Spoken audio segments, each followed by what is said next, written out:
আপনারা বিজেপিকে ভোট দিলেন, ভাবলেন বিজেপি এতবার যখন বলছে জয় শ্রীরাম বলো, তাহলে বোধহয় জয় শ্রীরামের মন্ত্রে জিনিসপত্রের দাম কমে যাবে।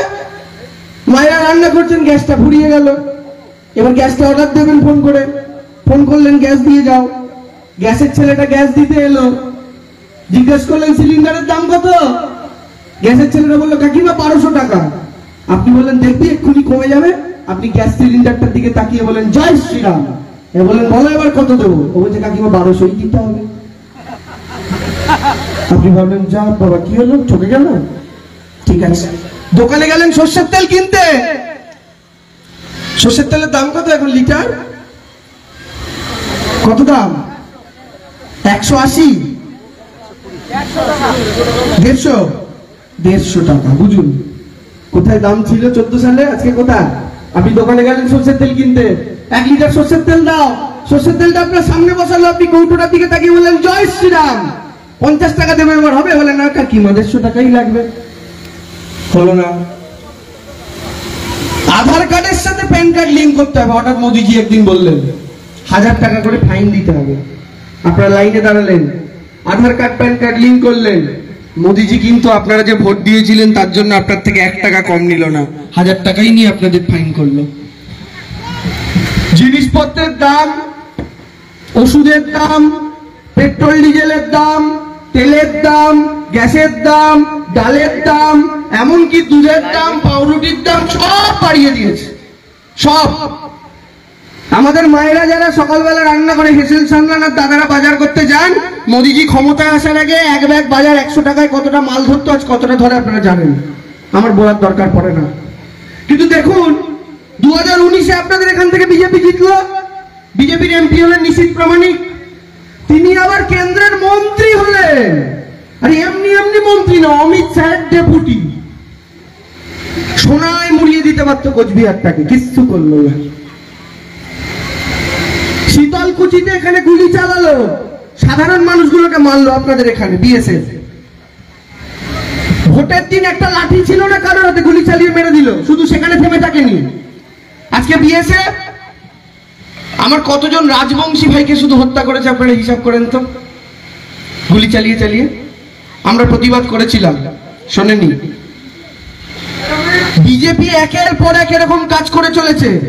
বিজেপির বিধায়ক জিতেছে এখান থেকে, কিন্তু কামের কাম কেউ কিছু করেন। উল্টে দেখুন দিদি 19-এও হারলো এখান থেকে, দিদি 21-এও হারলো এখান থেকে, কিন্তু তারপরেও আপনি এটা জানেন তৃণমূল জেতেনি কোচবিহার থেকে, গোটা রাজ্যে জিতেছে, কিন্তু তারপরেও আপনি এখনো ফ্রি রেশন পাচ্ছেন, তারপরেও আপনার ছেলে মেয়েটা স্কুলে মিড ডে মিল পায়, তাতে মাংস ডিম পায়, স্কুলে যাওয়ার জন্য জুতো মোজা বই খাতা দিদি দিচ্ছে, স্কুলে যাওয়ার জন্য সবুজ সাথী সাইকেল দিদি দিচ্ছে, আপনার মেয়েটাকে কন্যাশ্রী দিচ্ছে, বিয়ের সময় রূপশ্রী 25,000 দিচ্ছে, ঘরে ঘরে লক্ষ্মীর ভান্ডার দিচ্ছে। তারপরেও দিদি হচ্ছেন একটা মায়ের মতো, মায়ের প্রতি রাগ হতে পারে, অভিমান হতে পারে, কিন্তু তারপরেও রাত্রিবেলা ভাতের থালার উপরে ভাত বেড়ে কিন্তু সেই মাই অপেক্ষা করে তার সন্তানের জন্য। তাই আপনাদের এখানে বলতে এসছি এটাই, যে লোকসভা বিধানসভায় বিজেপি জিতেছে, কিন্তু আপনারা একটা খাতা কলমে ভোট দিতে যাওয়ার আগে বেশি কিছু করতে হবে না, একটা খাতা, সেই খাতায় বাঁ দিকে লিখুন নরেন্দ্র মোদী, ডান দিকে লিখুন মমতা ব্যানার্জি। নরেন্দ্র মোদীর থেকে কি কি পেয়েছেন তালিকা করে লিখুন, 9 বছর প্রধানমন্ত্রী, আর মমতা ব্যানার্জি 10 বছর মুখ্যমন্ত্রী কি কি দিয়েছে লিখুন। আপনার খাতায় যদি মমতা ব্যানার্জির চেয়ে নরেন্দ্র মোদীর তালিকাটা লম্বা হয়, আমি বলছি তৃণমূলকে ভোট দেওয়ার দরকার নেই, কিন্তু আমি জানি সেটা হবে না, আমি নিশ্চিত সেটা হবে না। তো তারপরেও দাঁড়িয়ে একটা রাজনৈতিক দল যখন হারে কাজ করার পরেও, তখন দিদি ওখান থেকে কি ভাবেন, তাহলে মানুষের বোধহয় প্রকল্পগুলো ভালো লাগছে না। এই জায়গায় দাঁড়িয়ে এবার পঞ্চায়েত নির্বাচনে কিন্তু মায়েরা দাদারা আপনাদেরকে মমতা বন্দ্যোপাধ্যায়কে আশীর্বাদ করে এখান থেকে বার্তা দিতে হবে, দিদি তুমি এগিয়ে চলো, আমরা কোচবিহার, আমরা শীতলকুচির মানুষ, আমরা এই গ্রামের মানুষ, আমরা এই কুর্তিকাটা গ্রামের মানুষ, আমরা তোমার পাশে আছি। এই বার্তাটা কিন্তু এখান থেকে দিতে হবে। দেখুন পঞ্চায়েত নির্বাচন মানে হচ্ছে সরকারের প্রকল্পগুলো অতি সহজে পৌঁছানো। আচ্ছা আপনাদের এখানে তো সিপিএম প্রচুর রাজত্ব করেছে, প্রচুর বছর ক্ষমতায় ছিল, কোচবিহার জলপাইগুড়িতে আরো বেশি দিন ছিল। আচ্ছা আপনারা আমায় বলতে পারবেন, কেউ মনে করে যারা বড় মানুষরা আছেন 35, 40, 50-এর উপর বয়স, সিপিএম এর সময় কটা সরকারি প্রকল্প পেয়েছেন কেউ মনে করে বলুন তো? 3টে 4টে প্রকল্প। 40 বছর যারা ক্ষমতায় থাকে তারা তো অন্তত 4টে প্রকল্প করতেই পারে। মনে করে বলেন তো, কেউ মনে করে বলতে পারবেন না। কারণ সিপিএম কিচ্ছু করেনি। টাকাগুলো ছিল, টাকাগুলো কোথায় গেছে কেউ জানে না, মানুষ কিচ্ছু পায়নি। দিদি আসার পর প্রথম গ্রামে গ্রামে ঢালাই রাস্তার কাজ শুরু হলো। দিদি আসার পর যে গ্রামে বিদ্যুৎ ছিল না, বিদ্যুৎ আসা শুরু হলো। দিদি আসার পর একের পর এক সরকারি প্রকল্প শুরু হলো। দিদি আসার পর কিন্তু এই পরিবর্তনগুলো হলো। তারপরেও কি দোষ তো আমাদের। কেন আমাদের জানেন? বিজেপি 4 বছর 11 মাস গায়ে হাওয়া দিয়ে ঘুরে বেড়ায়, কোনো কাজ করে না, কিন্তু ওরা জানে ওরা জিতবে লোকসভায়। কেন ওরা এটা জানে ওরা জিতবে? কারণ ওরা জানে ঠিক লোকসভা ভোট আসার আগে নরেন্দ্র মোদী আবার পাকিস্তানকে 4টে বোম মেরে দেবে। ব্যাস, হিন্দু মুসলমান, হিন্দুস্তান পাকিস্তান এই চিন্তা করতে করতে মানুষ আবার পদ্মফুল মেরে দেবে, আবার রাম নাম বোঝাবে, পদ্মফুল মেরে দেবে। কিন্তু মানুষ এটা ভাববে না যে রামচন্দ্র চায় না কেউ মিথ্যে কথা বলে তাদের নামে রাজনীতি করুক। এইটাই তো বিজেপির রাজনীতি হয়ে গেছে প্রত্যেক বছরের। সেই জায়গা থেকে মমতা বন্দ্যোপাধ্যায় দেখুন কাজের পরে কাজ, একটা প্রকল্পের পর একটা প্রকল্প, উল্টো দিক থেকে তাকে কিভাবে পা টেনে ধরার চেষ্টা করছে। সিপিএম, বিজেপি, কংগ্রেস, আইএসএফ, কিছু টিভি চ্যানেল সবাই জোট বেঁধেছে। তার উপরে সিবিআই, ইডি, ইনকাম ট্যাক্স সব। কেন? হাওয়াই চটি পরে মেয়েটাকে টেনে নেওয়া। কেন টেনে নেওয়া? কারণ গরিব ঘর থেকে একটা মেয়ে মুখ্যমন্ত্রী হয়েছে। এতদিন তো সব বড় লোকের বেটারা মুখ্যমন্ত্রী হতো, ধুতি পরা, স্যুট পরা, বুট পরা, চামড়ার খড়ম পরা। কিন্তু এই প্রথম একটা হাওয়াই চটি সাদা ফিনফিনে শাড়ি পরা মেয়ে মুখ্যমন্ত্রী হয়েছে, ওই গরিব আর মধ্যবিত্তদের জন্য কাজ করছে। এটা বড় বাবুদের সহ্য হচ্ছে না, তাই তাকে টেনে নামাও। 2016-তে প্রথম চেষ্টা হলো, সিপিএম কংগ্রেস জোট বাঁধলো, হেরে গেল। তারপরে সিপিএম আস্তে আস্তে তাদের ভোট বিজেপিতে ট্রান্সফার করে দিল। 19-এ বিজেপি লোকসভায় জিতলো, কিন্তু 21-এর বিধানসভায় আবার দিদি মুখ্যমন্ত্রী হয়ে গেল। একের পর এক ভোট আসে, ভোট যায়, দিদিকে এরা কিছুতেই হারাতে পারছে না, রাগে টকবক করে ফুটছে। তাই এখন পঞ্চায়েত নির্বাচনকে কেন্দ্র করে গোপনে গোপনে পাড়ায় পাড়ায় সিপিএম কংগ্রেস আর বিজেপির জোট হয়েছে। আপনাদের পাড়ায় পাড়ায় দেখুন, বলছে তৃণমূলের বিরুদ্ধে একটাই প্রার্থী। সিপিএম দিলে বিজেপি বেশি ট্যাম্পু করে না, আবার বিজেপি দিলে সিপিএম বেশি ট্যাম্পু করে না। ভেতরে ভেতরে জোট বেঁধেছে। কেন?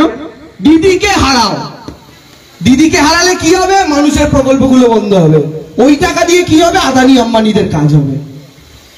যে কোটি টাকা কামায় তাকে 2 কোটি টাকা কামানোর ব্যবস্থা করে দাও, কিন্তু যে লোকটা মাস গেলে 5-10 হাজার টাকা কামায় তার যেন 20,000 রোজগার না হয়। এটা হচ্ছে এদের লক্ষ্য। এই লক্ষ্যটা বুঝতে হবে মায়েরা। এখানে আপনারা অনেক 100 দিনের কাজের হয়তো আছেন। টাকা বন্ধ করে রেখেছে মোদিজি। কেন টাকা বন্ধ করছে? শুনুন, অবাক হয়ে যাবেন। বলছে পশ্চিমবঙ্গে ভুয়ো জব কার্ড পাওয়া গেছে, তাই নাকি টাকা বন্ধ করেছে। খুব ভালো কথা। আইলাম তাহলে সত্যি বোধহয়। নরেন্দ্র মোদী সরকার একটা তালিকা প্রকাশ করলো, কোন রাজ্যে সবচেয়ে বেশি ভুয়ো জব কার্ড, তার তালিকা 1 নম্বর 2 নম্বর করে র্যাঙ্ক করলো, র্যাঙ্কিং। আমি যখন তালিকা দেখলাম আমার নিজের মাথায় নিজের হাত। আমি দেখি নরেন্দ্র মোদী যে তালিকা বার করেছে তাতেই লেখা ভারতবর্ষের মধ্যে সবচেয়ে বেশি ভুয়া জব কার্ড যে রাজ্য থেকে পাওয়া গেছে সেটা হচ্ছে যোগী আদিত্যনাথের উত্তরপ্রদেশ। মোদী নিজে বলছে। কিন্তু উত্তরপ্রদেশের টাকা আটকায়নি। কেন? কারণ উত্তরপ্রদেশ তো এভাবে তাদের ভোটে হারাতে পারেনি। বাংলার মানুষ তাদের ভোটে হারিয়েছে, রাগে জ্বলছে। তাই কি? মানুষের টাকা আটকে রাখো, মানুষের পেটে লাথ মারো। এদের তো সমস্ত রাজনীতি মানুষের পেটে লাথ মারা। এই যারা দুর্নীতি দুর্নীতি করে এত বড় কথা বলছে, আপনাদের একটা হিসাব দিলে তো মাথা ঘুরে যাবে এখনই। দুর্নীতি কাকে বলে? নরেন্দ্র মোদী আসার আগে একটা গ্যাস সিলিন্ডারের কত দাম ছিল? 450 টাকা, তাই তো? আজকে এই সিলিন্ডারের দাম কত? প্রায় 1200 টাকা। তাহলে একটা সিলিন্ডারে আপনি কত বেশি দিচ্ছেন মায়েরা দাদারা? 1200 বিয়োগ 450 করুন, 750 টাকা এক্সট্রা মোদিজি নিচ্ছে।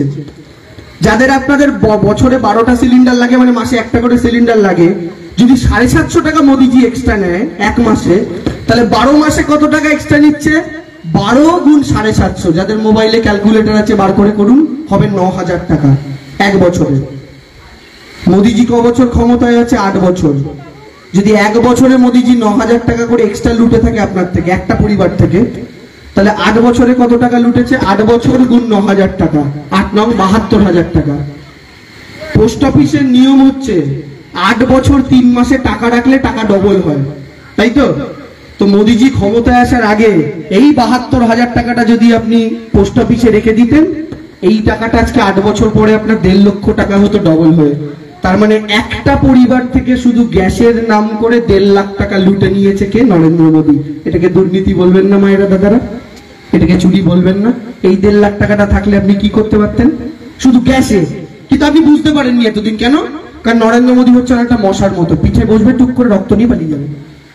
আপনি খুঁজবেন কোথায় গেল মশাটা, দেখতে পাবেন না, আবার পিঠে এসে বসবে। একটু একটু করে মানুষের রক্ত খাচ্ছে, তাই জন্য বুঝতে পারছেন না যে 1 মাসে টোটালে কত রক্ত খেয়েছে। একটা মশাকে যখন মেরে দেবেন রক্ত খাওয়ার পর দেখবেন পেটে এত রক্ত ছিল। এইরকম হয়েছে এদের অবস্থা। এইভাবে আপনার থেকে লুটছে। এটা শুধু গ্যাসের হিসাব বললাম, সবকিছু একসাথে মিলান, তেল গ্যাস জিনিসপত্রের যা যা দাম বেড়েছে সবকিছু হিসাব করে দেখবেন কত টাকা লুটেছে শুধু আপনার একটা পরিবার থেকে, সব দিক থেকে।